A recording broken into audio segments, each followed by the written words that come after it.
प्रेम प्रणाम सुंदर साथ जी। મેં ચાહતના સ્વાંત ઇન ભાત અષ્ટાદશોધ્યાયની અંદર લીધેલું વાણીનું એક પ્રકરણ દીનદયાલ ગુરુજીના દ્વારા જેને આપણે સ્મરણ કરી રહ્યા છે, તેની વ્યાખ્યાને સમજી રહ્યા છે. ઇન્દ્રાવતી સખી જે મહામતી સ્વરૂપ કહેવાય અને તે પિયા મિલનની આશ માટે આશામુખી થયેલી છે, એટલે કે પ્રત્યક્ષ સશરીર પ્રિયતમ ધનીનું તેમને મિલન કરવું છે. તો આ મિલનના માટે તેમને નિત નવા અનુભવ થાય છે અને તે અનુભવને તેમની જુબાનના દ્વારા વર્ણન કરે છે વાણીના આધાર પર. હાલાકી આ અનુભવ છે તે શબ્દાતીત છે, પરંતુ પોતાની આત્માએ કરેલો જે અનુભવ બીજા પણ સમજી શકે અને બીજા પણ અનુભવ કરી શકે એટલા માટે તેમને અલૌકિક શબ્દોની અંદર પણ પ્રસ્તુત કર્યું. કારણ અહીંયા આગળ આત્માને ઉડવા માટે, જે પક્ષી જે છે તેને ઉડવા માટે કોઈ પણ પ્રકારનો રસ્તો દેખાતો નથી. પંખીના પર જલી જાય છે, કારણ અહીંયા આગળ કયો પ્રકારની અગ્નિ જલ્યા કરે છે. ચાહે આધ્યાત્મિક માર્ગ હોય કે સાંસારિક માર્ગ હોય, સાંસારિક માર્ગની અંદર તો કયો પ્રકારની અડચણ ને ઉલઝન હોય જ છે. મર્યાદાની અંદર સૌ કોઈ ચાલતા હોય છે. જ્યારે સંસાર છોડીને આધ્યાત્મ તરફ પણ ચાલે છે તો તેની અંદર પણ કયો ઉલઝન છે, કયો પ્રકારના ધર્મ તેની અંદર ગોતા ખાઈ જઈએ છે કે શું સાચું શું ખોટું. કારણ કે સૌ કોઈ પોતપોતાના ધર્મને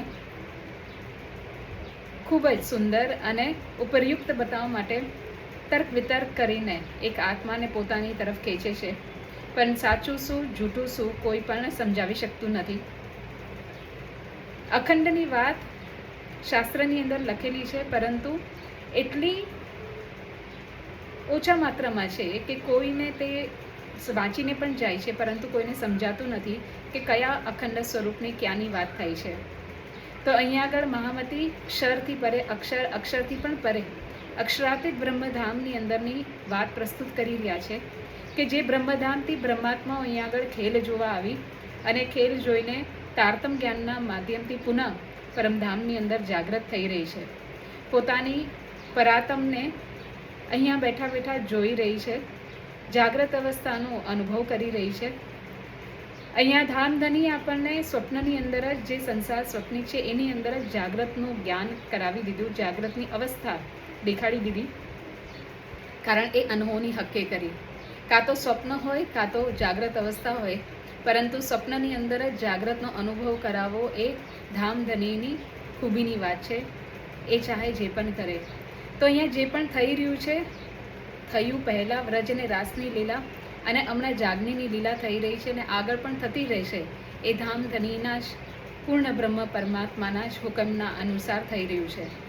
એટલે ઇન્દ્રાવતી સખી આ બધી જ વાતને મહેસૂસ કરતા જાણતા કહી રહી છે કે હું સશરીર જ અહીંયા આગળ મારા આત્માના ધણી પૂર્ણ બ્રહ્મ પરમાત્મા અક્ષરાતીત શ્રી કૃષ્ણ ધામધની સ્વરૂપ શ્રી રાજજી તેમની આલિંગન કરવા ચાહું છું. તેમને મળવા માટે અત્યંત ઉત્સુક છું. આશામુખી થઈ ઇન્દ્રાવતી આશામુખી થાય છે ધનીને મિલન માટે. તો આગળ ચોપાઈની અંદર ઇન્દ્રાવતી કહે છે, ઘાટ અવઘાટ સિલ પાટ અતિ સલવલી તહા હાથ ન ટીકે પપિલ પાય વાઓ વાય બડે અગિન ફૈલાય ચડે જલે પર અનલે ના ચલે ઉડાય. અક્ષરાતીત પ્રેમ સ્વરૂપ બ્રહ્મધામની અંદર પહોંચવા માટે જે રસ્તો છે તે ખૂબ જ કઠિન છે, અથા અને અગમ્ય અને વિકટ છે. તેની અંદર ચાલવું કહીએ તો ખૂબ જ પરિશ્રમનું કામ છે.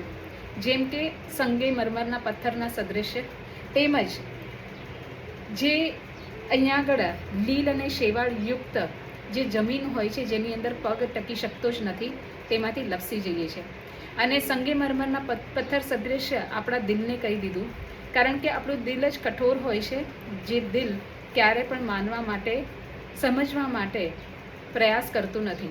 આ કઠોર દિલની અંદર તે બ્રહ્મધામનો પ્રેમ જાગૃત કરવો એ ખૂબ જ મહત્વપૂર્ણ વાત છે અને અત્યંત કઠિન પણ છે. એટલે ઇન્દ્રાવતી સખી કહે છે કે સદગુરુ સ્વરૂપે મારા ઉપર એટલા બધા અનુભવ કરાવ્યા, મને એટલા બધા શબ્દો દ્વારા, શાસ્ત્રના પ્રમાણના દ્વારા રડીને ખીજાઈને કયો પ્રકારથી મારા ઉપર મહેનત કરતાં કરતાં મારા જે કઠોર દિલ હતું તેને પીગલાવીને પ્રેમમય દિલ બનાવી દીધું. અને હવે જ્યારે પ્રેમમય દિલથી હું અન્ય જીવોને જોઉં છું, બ્રહ્માત્માઓને જોઉં છું, તો તેઓના દિલ અત્યંત કઠોર છે કે જેને પીગળવા માટે ખૂબ જ મહેનતની જરૂર પડે છે. એટલે જ પોતાનો અનુભવ કરતા કહે છે કે આ જે કઠોર દિલ છે તેની અંદર જે લીલ રૂપી ચિકનાઈ છે, તે ચિકનાઈ જ કહે તો આપણા પૂર્વજન્મના થયેલા પાપ છે.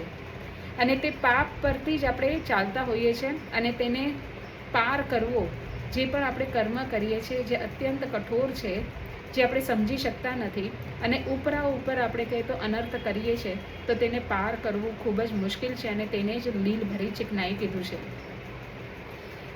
આ સેવા ભક્તિ માર્ગની ઉપર ચાલવું એ તો દિલ પ્રધાન છે. દિલને તેના ઉપર ચાલવું પડે છે કે જેનાથી પરમાત્મા માટે આપણને પ્રેમ ઉત્પન્ન થાય છે, આપણે અનુભવ કરીએ છીએ. પરંતુ એની અંદર પહોંચ કરવી, તેની અંદર ચાલવું એ એક ખૂબ જ કઠોર કામ છે. કારણ કે આપણું મન હર હંમેશા સંસારની પ્રવૃત્તિની અંદર જ લાગ્યા કરે છે. ક્યારે પણ કહીએ તો વિચાર વિવેકનો આપણને સમય મળતો નથી. અને આપણું ચિત્ત અહીંયા આગળ લાગતું નથી પરમાત્માની ભક્તિના માટે, અને તેને પકડી શકતા પણ નથી. એટલા જ માટે તેને એક કીડી પણ કહીએ તો આ માર્ગ પર ચાલવા માટે અસંભવ થઈ જાય છે, તે પણ લપસી જાય છે. તો આ તો આપણો આત્માનો માર્ગ છે. આપણે તો કઈ રીતે આને સંભાળીને સહજ ભાવથી સમજીને વિચાર વિવેક કરીને ચાલી શકશું.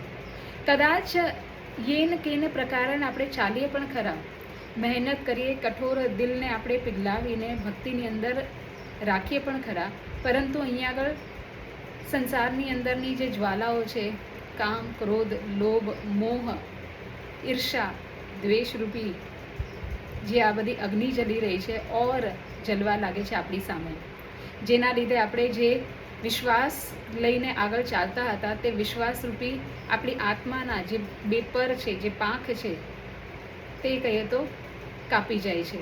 એટલે કે આપણે ચડી શકતા નથી. ના આપણે હાથેથી અથવા પગેથી ચડી શકીએ છીએ, ના પછી ઉડી પણ શકીએ છીએ, કારણ કે તે વિશ્વાસ અને પ્રેમરૂપી પર જ જલી જાય છે.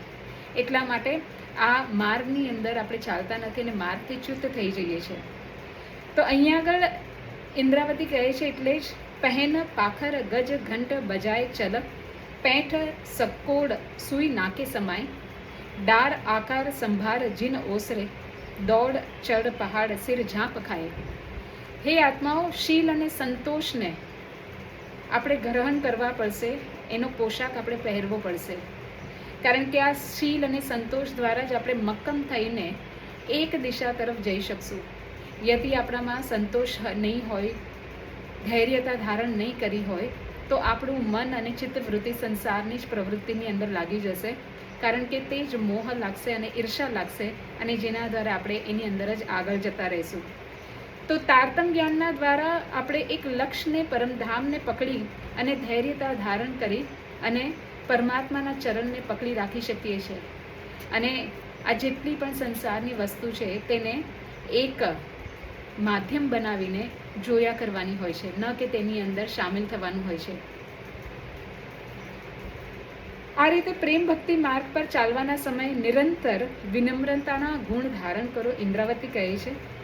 અને આ સોયના કાણાને પાર કરવા માટે લઘુતા ધારણ કરવી પડે છે. ખૂબ જ નમ્રતા અને વિવેક ધારણ કરવો પડે છે.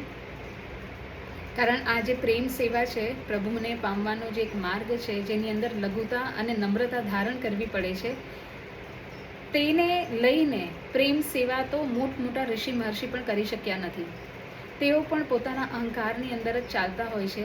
આ પ્રેમ સેવાનો માર્ગ અત્યંત ગહનશીલ છે. જ્યારે તારતમ તો આપણને સેવાની સેવા તને દાખવું સારા, આત્મીય માર્ગ પર ચાલી અને પ્રેમરૂપી સેવાનો માર્ગ દેખાડી રહ્યા છે, જે સર્વોત્તમ રૂપમાં એક રાહીને પથ પ્રદર્શક બનાવતા સર્વાત્માઓના ચેતનની સેવા કરતાં પોતાના અંતસ્કરણની ચિત્તવૃત્તિને, ઇન્દ્રિયોને વગેરેને આ પ્રેમની અંદર હવન કરીને હોમની અંદર નાખવા સદૃશ્ય છે. એના જ લીધે સેવા ભાવ આપણે અંદર આવી શકે છે. અને પરમાત્મા પ્રેમ સ્વરૂપ છે, તેમને પ્રેમ સેવા જ પસંદ છે. તો પ્રતિક્ષણ એ પ્રેમ સેવા માટે, પ્રેમ ઉત્પન્ન કરવા માટે દોડને ધૂપ લગાવો અને આ પ્રેમરૂપી પહાડ ઉપર ચડી અને છેલ્લે શિખર એટલે કે અક્ષરાતીત બ્રહ્મધામની અંદર છલાંગ મારવી છે. મૂળ ચિદઘન સ્વરૂપ શ્રી રાજ્યના અંતસ્કરણની અંદર જઈ અને આપણા ચરણને તેની અંદર સ્થાપિત કરવા છે. ધની પણ આપણા જ દિલની અંદર મહેનત અને અગાધ પ્રયત્ન કરી રહ્યા છે કે કઈ રીતે આપણે નમ્રતા, વિવેક અને શીલતા, ધૈર્યતા ધારણ કરીએ. તે પણ અનેકો પ્રકારથી આપણને ઉપદેશ આપી રહ્યા છે, શાસ્ત્રના વચન કહી રહ્યા છે, સદગુરુ સ્વરૂપના માધ્યમથી તારતમ જ્ઞાનના વચન પણ સંભળાવી રહ્યા છે. તો તે પણ આપણી માટે એટલી જ મહેનત કરે છે. ચાલવાનું આપણે છે કે આપણે કઈ રીતે આગળ વધીએ. બહોત બંદ ફંદ દંદ અજુ કઈ બીચ મેં સો દેખે અલેખે મુખ ભાખ ન આવે નિરાકાર સુન્ન પાર કે પાર પીવ વતન ઇત હુકમ હાકી બિના કોણ આવે. સંસારની વચ્ચે જીવનમાં અનેકો પ્રકારના બંધન આવે છે, જેમ કે કુલ મર્યાદા, વેદ મર્યાદા અને કયો પ્રકારના વ્યવહારને આપણે ધારણ કરતા હોઈએ છીએ, તેની અંદર ચાલતા હોઈએ છીએ.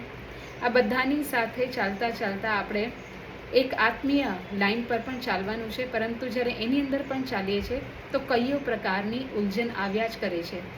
કયો પ્રકારથી આપણને દુનિયાના લોકો, વ્યવહારિક લોકો આપણને બંધનની અંદર રાખતા હોય છે, જેથી કરીને આપણને પરમાત્મા માટેની પ્રેમ, સેવા, ભક્તિભાવ ઉત્પન્ન થતો નથી.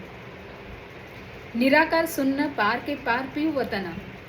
જ્યારે આ સારને આપણે પકડીએ છીએ ત્યારે અહીંયા આગળ આવેલું જેટલા પણ સાકાર રૂપ ધારણ કરેલા ધર્માંતર છે, નિરાકાર રૂપ ધારણ કરેલા જેટલી પણ માન્યતાઓ છે, આ બધાને ઉલ્લંઘન કરી અને અક્ષરાતીતના માર્ગની અંદર પહોંચવાનું છે કે જ્યાં આગળ અખંડ સ્વરૂપ વિરાજમાન છે.